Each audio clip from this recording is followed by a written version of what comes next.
Good day, friends. Welcome back to our channel. Today, we've got two amazing stories lined up.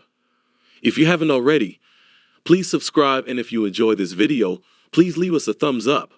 Let's get started. Let me share my current situation. I'm a 25-year-old female, and I've been in a relationship with my husband, who is 27 years old, for 8.5 years. Last August, during our trip to the USA, I proposed to him. We legally got married, had a church ceremony, and went on our honeymoon 2 weeks later. During our honeymoon, I noticed something unusual for the first time. He was constantly texting on his phone and tried to hide it or turn off the display whenever I glanced at it to see who he was talking to. When I asked, he claimed he was texting his friends or his brother. This made me suspicious, and in the beginning of the second week, I decided to check his phone while he was asleep. It was the first time I had ever felt the need to do this, because I had always trusted him. To my shock, I discovered that the man I believed loved me, the one I had married just a month prior, was involved with someone else, a 39-year-old woman who works as a cook at his workplace. They see each other daily during the week. We still had to stay together for the rest of the week and our flight home during our honeymoon, so I didn't confront him about it at that time because I didn't want to have a fight while on our honeymoon. I have no idea how I managed to hold it in. After further investigation when we returned home, I found out that their relationship had begun at the end of November last year, which was after our engagement, but well before our wedding. I don't understand why he didn't mention this to me earlier when we had plenty of time to cancel our wedding. Somehow, I didn't catch on until it was too late. I haven't talked to my husband about this yet, so he doesn't know that I'm aware of his affair. However, I think he might suspect that I'm suspicious of something. We still have tasks left, like selecting our wedding photos for the album and writing thank you letters for the gifts we received, which is why I haven't brought up this issue until now. But I'm feeling really tormented inside, and I need to address this situation. I'm currently looking into whether I can legally remove him from our house. We rented it together, and both our names are on the contract. I'm also exploring whether our wedding can be annulled or if I need to go through a divorce process. Here's an important detail. The other woman is separated from her husband and has 2 teenage children. She's not getting a divorce right now because they have some outstanding loans to repay. Additionally, they frequently express their love for each other and a desire to be together fully, but they can't do so at the moment. From what I know, their plan involves my husband having children with me, since the other woman already has some, and then when she's ready, either divorced or otherwise, they will pursue a relationship together. My dilemma is that I feel guilty for contemplating divorce less than 2 months after our wedding, especially after the big celebration and all the gifts we received. However, I can't continue living like this. I'm not sure what I'm expecting from you all, maybe just confirmation that I'm making the right choice by leaving him and seeking a divorce. Update: I'm planning to speak with our office lawyer today to see if they have any information on this matter. If they don't, I'll contact a specific lawyer to get some advice on how to proceed regarding our financial situation. Neither of us is wealthy. We're both doing okay. If he worked full-time like I do, he currently works 75% due to his employer's restrictions. He would actually earn more than me. My parents, on the other hand, are reasonably well off, but not excessively so. I guess you could say they're upper middle class. However, everything I owned before our marriage remains mine, and everything he owned before our marriage remains his. Anything acquired or purchased after our marriage will be divided. He also won't inherit anything from my parents because it's my right to receive it, and this was the case before we got married. Wow, what a story. If you found this interesting, wait till you hear story 2. Let's go. I'm a 22-year-old female, and I have some concerns about a situation involving my boyfriend, Alex, who is 22 years old, and my friend Dora, who is 21 years old. The 3 of us live together, and I occasionally wonder if I'm just imagining things. We all attended the same university, and our apartment was initially leased by Alex and our mutual friend Brock. The apartment is quite large and expensive. Originally, there were supposed to be 3 people living here, but the 3rd person backed out suddenly. Despite plans to move to a more affordable place, they decided to stay because they had invested a lot in this apartment. About 6 months ago, when my lease ended, I suggested moving in to split the rent and utilities 3 ways since I was already spending a lot of time there. Everyone was thrilled with the idea. Shortly before I moved in, Brock started dating my best friend Dora, which seemed great because it meant both couples could spend time together. Dora temporarily moved in with us after her parents sold their house and left town. We haven't pushed her to find a new place because sharing expenses among 4 people is financially beneficial for all of us. However, it's important to note that only Alex and Brock are on the lease. Surprisingly, the apartment owner doesn't mind our living situation as long as the rent is paid and because we're quiet. However, there have been 3 incidents that have raised suspicions for me. I want to clarify that I wouldn't make any accusations if it weren't for these incidents. Alex is a sweet and shy person, and Dora has been like a sister to me. They don't appear flirtatious, but as I mentioned earlier, all 4 of us are very close friends and spend a lot of time together. The first incident happened when I decided to surprise Alex with lunch by waiting for him outside his class. However, he didn't come out of the class, and when I texted him, he said to go home because he was studying there.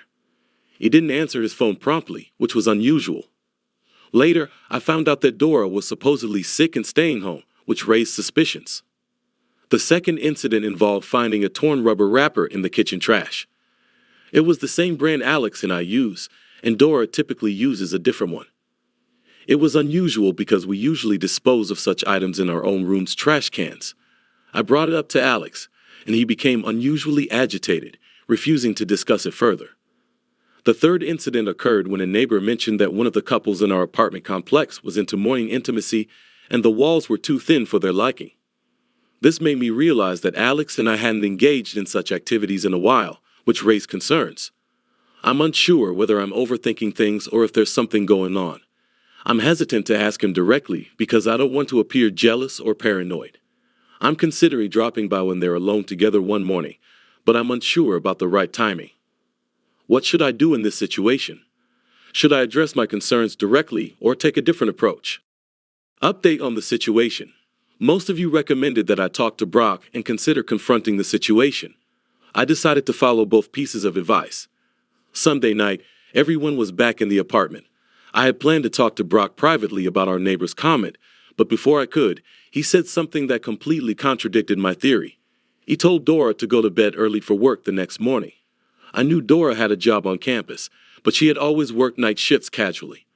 I asked when she started working mornings, and she said she picked up the extra shifts a month ago, starting at 9 a.m.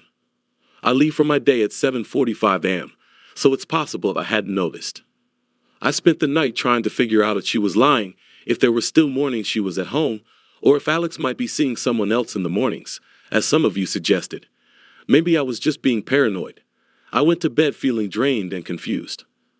The next morning, I left for my classes as usual, alternating between wanting to rush home to check on Alex and thinking I had too much work to chase a theory I wasn't sure about anymore. Eventually, I headed home after my first class. In a strange way, I almost wish I hadn't. When I arrived at the apartment, Dora's car was absent and only Alex's car was there. My heart raced as I walked to the apartment door. Immediately, I heard a guy's voice from inside, chatting and laughing, with a soft feminine voice responding with giggles. I've seen various reactions to this situation on this subreddit, but I had never thought about what I'd do in such a situation. I pressed my ear to the door, trying to catch their conversation, but I could only make out a word here and there amidst the giggles. Then, I heard Alex being tickled and shrieking. Maybe I should have waited longer. Looking back, I wish I had. However, as soon as I started fiddling with my keys, it went eerily silent inside. He was with Monique. I hadn't mentioned Monique in my previous post, but she's one of the girls in the apartment next to ours, not the one who initially tipped me off. I never liked Monique. Her know-it-all attitude and inappropriate comments towards both men really ticked me off, but I had never suspected this. As soon as I opened the door, both of them looked at me with guilty expressions, dispelling any naive doubts I might have had about the situation being innocent. I had intended to confront them or demand answers, but my eyes welled up with tears, and I didn't want them to see me like that. So I simply said, "Nice, real nice," and hurried back to my car. I could hear Alex yelling my name in the hallway, but I didn't stop. I half expected him to chase after me, but when I reached my car, no one was following. I drove to a nearby park and sat there in disbelief. Strangely, my first thought was, how is my family going to react to this? What on earth am I going to tell them? My family absolutely adores Alex. They often joked about our wedding and considered him a part of the family. Then I started thinking about our living arrangements, our final exams, and the fact that in about 2 weeks, I can't handle moving right now. I'm in the midst of applying to an extremely competitive graduate program, and I can't allow anything to jeopardize that, especially not this. Fortunately, a friend has offered me a place to stay. I'll have to return home at some point to get my clothes, and I'm planning to do that during a lab period. Alex took about an hour before he started blowing up my phone, but once he did, the messages didn't stop. He initially asked me to come home so he could explain, even before I had a chance to respond. Then he sent another message begging me to return because he was having an anxiety attack, something I'd always helped him through. Maybe I'm heartless, but all I could think was, good, you earned it. There was a pause, and then he said, I don't understand why you're so jealous. We were just hanging out. I waited, and he continued, I know it may look sketchy, but trust me, if I were in your shoes, I'd think the same thing. But we weren't doing anything. She needed advice on boy problems. You have to believe me. Honestly, I don't believe him.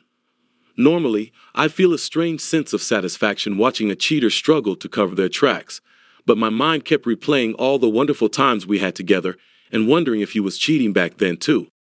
I'm torn between wanting to know when this started and not being worried about it. This has been going on for more than just a month, and I have my suspicions. Later that night, I received a text from an unknown number. It turned out to be the friendly guy from next door. He mentioned that he got my number from Dora and expressed his profound apologies for what I'm going through. He admitted he should have told me sooner, but wasn't entirely certain. He knew his friend was involved with a guy who had a girlfriend until he learned his name. As many of you suspected, his earlier comment was an attempt to clue me in. So I guess he's the bro of the year. I don't think Dora and Brock are aware of this yet. I haven't messaged them. I haven't found the right words. I know this is going to turn our living situation and friendships upside down. I suppose I should message them before Alex spins a different narrative. A quick clarification of the last update. When I walked in, they weren't literally in the act. They were just sitting on the couch with a deer in the headlights look that was highly incriminating. They both fell silent, and it was clear this wasn't a hey, yes who dropped by kind of situation.